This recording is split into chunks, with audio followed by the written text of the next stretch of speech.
સોરઠ પ્રદેશના એક નાનકડા ગામમાં પાદરમાં રામજી કુંભારનું એક ઘર. કુંભાર ભગતની વાત છે, પણ 18 આલમે બધાએ સાંભળવા જેવી એક આ અદ્ભુત કથા અને કહાની છે. ભગવાનની કથાઓ તો ઘણી સાંભળી હોય, ક્યારેક ક્યારેક આવી કથાઓ પણ આપણને ઘણું બધું બળ પૂરું પાડી દે. અદ્ભુત વાત છે. કુંભારનો પરિવાર નિભાડો સળગે, ચાકડો ફરે અને રામજીના હાથમાં પણ સરસ એવી ઠાકોરજી એવી કળા આપેલી કે માટીના પિંડામાંથી સરસ કોડિયા, માટલા, કુલડી વગેરે વગેરે ઘડે અને આખા ગામમાં રામજી કુંભારના વાસણ વખણાય.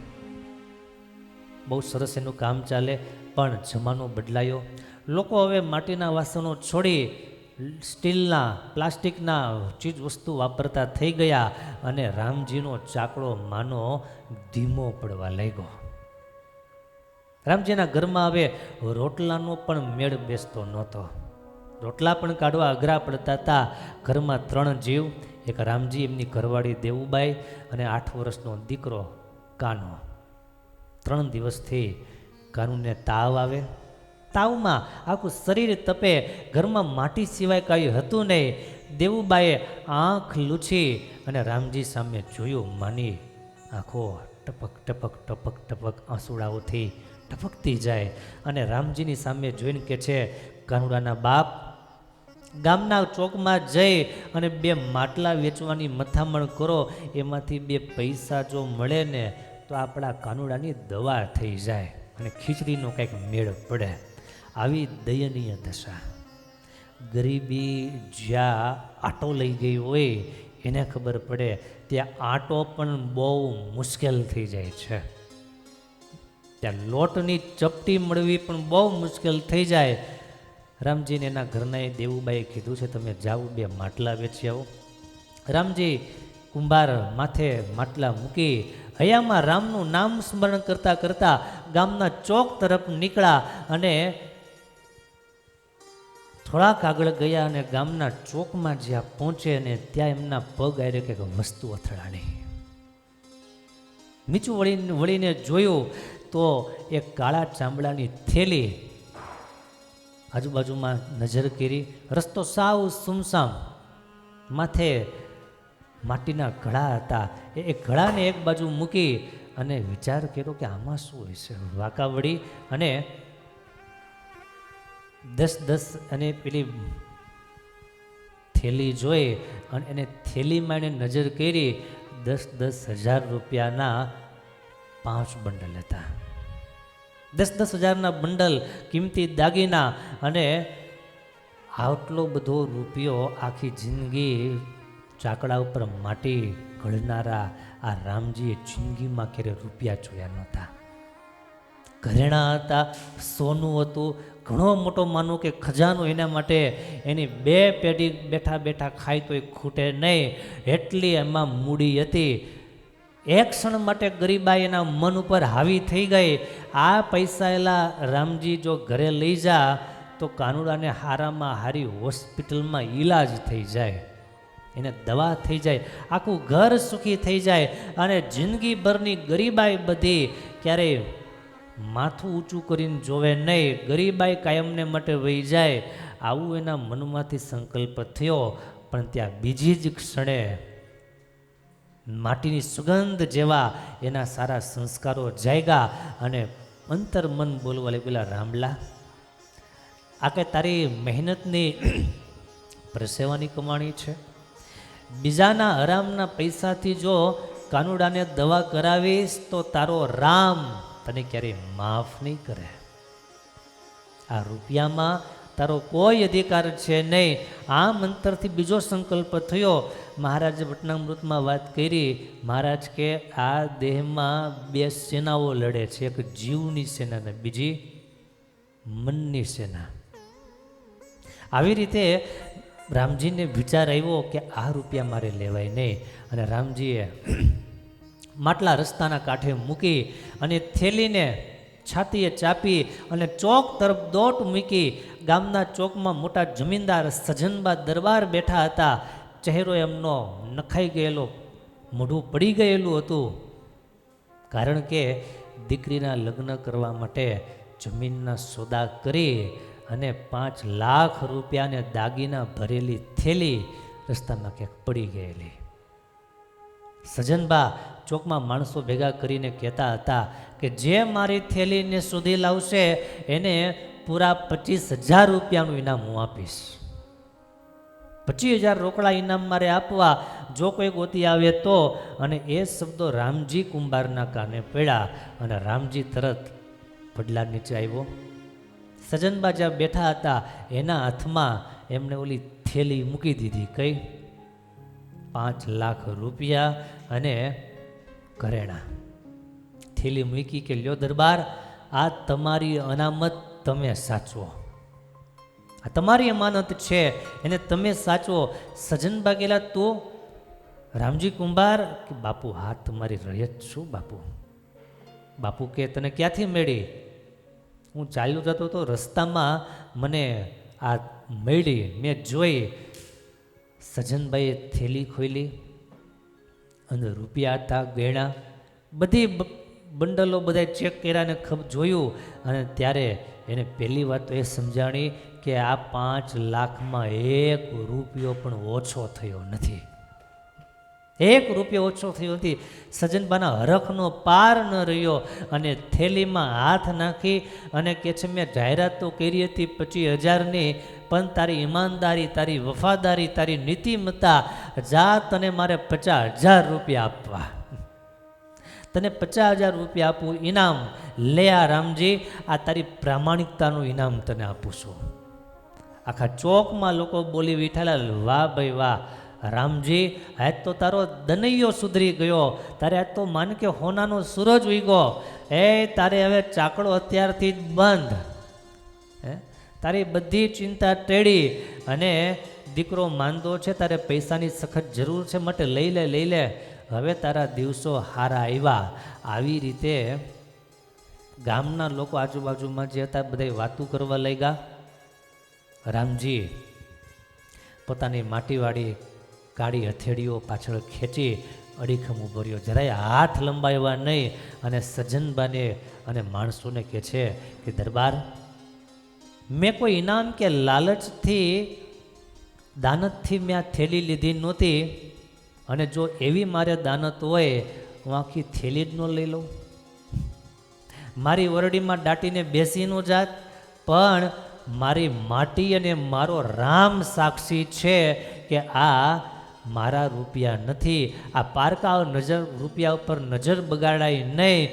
મારા ઘરમાં ભૂખ મરો છે સાચું, મારો દીકરો બીમાર પડ્યો છે વાત સાચી, પણ હું એને ઈમાનદારીનો રોટલો ખવડાવીશ, પણ કોઈના એહસાન કે ઇનામની રોટલી એને હું નથી આપવી મારે. સજનભાઈએ બહુ આગ્રહ કર્યો, પરંતુ કોઈ વાત રામજીભાઈ માનતા નથી.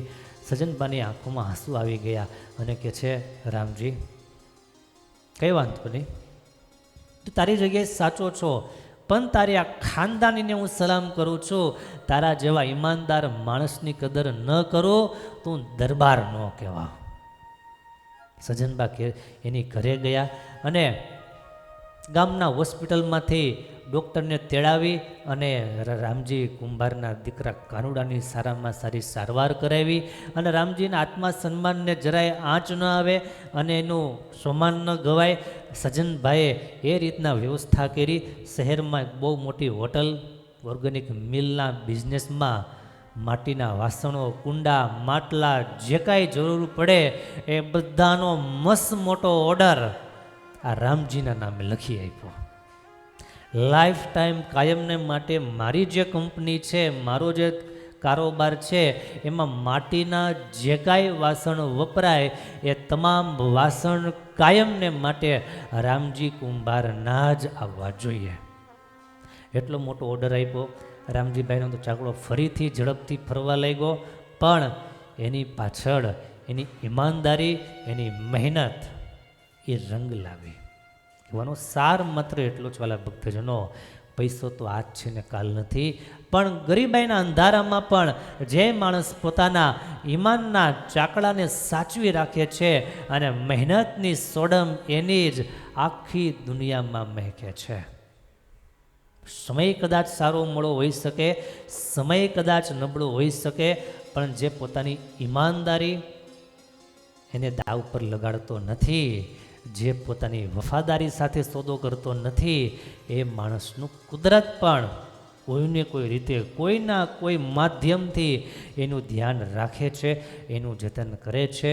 માટે બે પૈસાના લોભે કરી અને આપણે આપણું હાજુ કરવાને માટે કોઈનું નુકસાન પહોંચાડવું આ ભગવાનના ભક્તની નિશાની નહીં. આ ભગવાનના ભક્તનો અર્થ માત્ર સ્વામિનારાયણના ભગત નહીં, તો એ ગમે એને માનતો હોય, ગમે તે માતાજી, ગમે તે દેવ દેવી, ગમે તે ભગવાનને માનતો હોય, બધાને લાગવું પડે છે. કારણ કે કોઈ દેવ દેવી કહેતા નથી કે ભાઈ કોઈને લૂંટીને તમે રૂપિયાવાળા થાવ, કોઈનું જૂટવી લઈ અને તમે જલસા કરો, એવું કોઈ દેવી દેવતાઓએ કીધું નથી. અને કીધું એક મને કહેજો, એવું છે કે એટલે ગમે તેને માનતા હોય, પણ અમુક અમુક વાતો યુનિવર્સલ હોય છે, એ બધી એક સરખી જ લાગુ પડતી હોય, એમાં કોઈ ફરક ન હોય, એક સરખી વાત હોય. તમે દુનિયાના ગમે તે છેડે જાઓ, બરફ તમને કેવો મળશે? ઠંડો જ મળશે. તમે દુનિયાના ગમે તે છેડે જાઓ, અગ્નિ કેવી મળશે? આ અમેરિકાવાળાએ જરાક હાથ રાખવો અગ્નિ ઉપર, ઠંડી લાગતી હોય તો એ ગરમ જ હોય. અમુક અમુક વાતો યુનિવર્સલ છે, એનો બીજો કોઈ વિકલ્પ જ નથી હોતો. એવી રીતના તમામ ભગવાનના અવતારો, ભગવાનના જે કાંઈ ભક્તો થયા, તેમજ દેવી દેવતાઓ, માતાજી વગેરે વગેરે જેને તમે માનતા હોય એને, પણ એક વાત ખાસ માનવા જેવી રહી કે બધાનો સાર એટલો છે કે ઈમાનદારી અને નીતિમત્તા એના ભોગે કોઈ કામ કરવું નહીં. આ બધા જ શાસ્ત્રો, બધા જ ધર્મો, બધા જ સંપ્રદાયો, બધાએ મત પંથ ગુરુઓ જે કહો તે એ બધા આ જ વાત શીખવાડે છે. પણ આપણી ખામી શું છે? હિન્દુઓની ખાસ કરીને ખામી શું છે? એ માતાજીને માનશે, એ દેવી દેવતાઓને માનશે, એ ભગવાનને, રામને, કૃષ્ણને, સ્વામિનારાયણને બધાને માનશે, પણ એનું નહીં માને. મૂક્યો એનું નહીં માને. એટલે કે એણે જે કીધું કે ભાઈ કામ ધંધો કરો, તમે તમારું જીવન વ્યાપન કરો, એ નીતિમત્તાના માર્ગે કરો, એ વાત માનવા માટે બહુ ઓછો વર્ગ એવો છે કે તૈયાર હોય. નવો એવું કહેવાનું મારો ભાવ નથી, અપવાદરૂપ હોય છે. ક્યાંક ને ક્યાંક કંઈક ને કંઈક મિસ્ટેક કરી બેસતા હોઈએ, ત્યારે આ વાત બધાને એક સરખી લાગુ પડે છે. બધાને એક સરખી આ વાત સમજવા જેવી છે. ભગવાનના છીએ માટે નીતિમત્તાની સાથે બાંધછોડ નહીં, નીતિમત્તામાં કોઈ કોમ્પ્રોમાઇઝેશન નહીં, એમાં કોઈ કોમ્પ્રોમાઇઝ ન કરે. ભગવાન એનું ધ્યાન રાખે છે, ભગવાન એનું ધ્યાન રાખે છે. બહુ સરસ પેલી કહેવત છે કે નીતિએ નારાયણ વસે અને અનીતિએ એટલે કુતરા ભહે.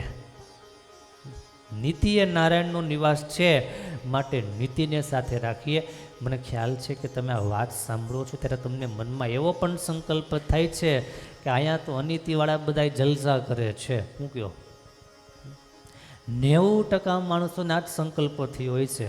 વિચારી લેજો કે તમે કહો છો નીતિએ નારાયણ વહે, પણ આ કળિયુગ છે, અહીંયા તો અનીતિએ નારાયણ વસતા એવું લાગે છે, પણ એ લાગે છે નહીં. એ આપણો ભ્રમ માત્ર છે, એ આપણું અજ્ઞાન માત્ર છે.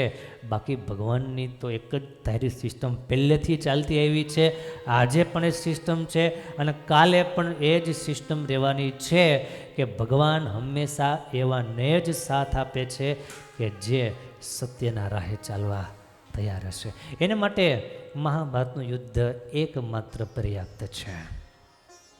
મહાભારતના યુદ્ધમાં ભગવાન પાંડવોનો સાથ એટલા માટે આપે છે કારણ કે પાંડવો નીતિના માર્ગે હતા, ધર્મના માર્ગે હતા, અને ધર્મના માર્ગે ચાલનારા માણસોને મદદ કરવા માટે, અધર્મનો વિનાશ કરવાને માટે જરૂર પડે ભગવાન અધર્મનો પણ ઉપયોગ કરી લે છે. ભગવાન અધર્મનો પણ ઉપયોગ કરી લે છે અને ભગવાન પાંડવોની રક્ષા કરે છે. એ કથા શું સમજાવે? એ કથા માત્ર એટલું સમજાવે છે કે ભગવાનના થયા છીએ તો ભગવાનમાં થોડો ભરોસો રાખી, ભગવાનમાં થોડી દ્રઢ નિષ્ઠા રાખી અને ન્યાય નીતિના માર્ગે ચાલી જઈએ. જીવન બહુ ટૂંકું છે, પણ આ જીવનમાંથી પ્રાપ્ત થનારું ફળ બહુ મોટું છે. માટે સારા માર્ગે જો ચાલશું તો પરિણામ બહુ સારું મળશે. અને પરિણામ સારું જોઈતું હોય તો આજે થોડુંક દુઃખ વેઠવાની પણ તૈયારી રાખવી પડશે.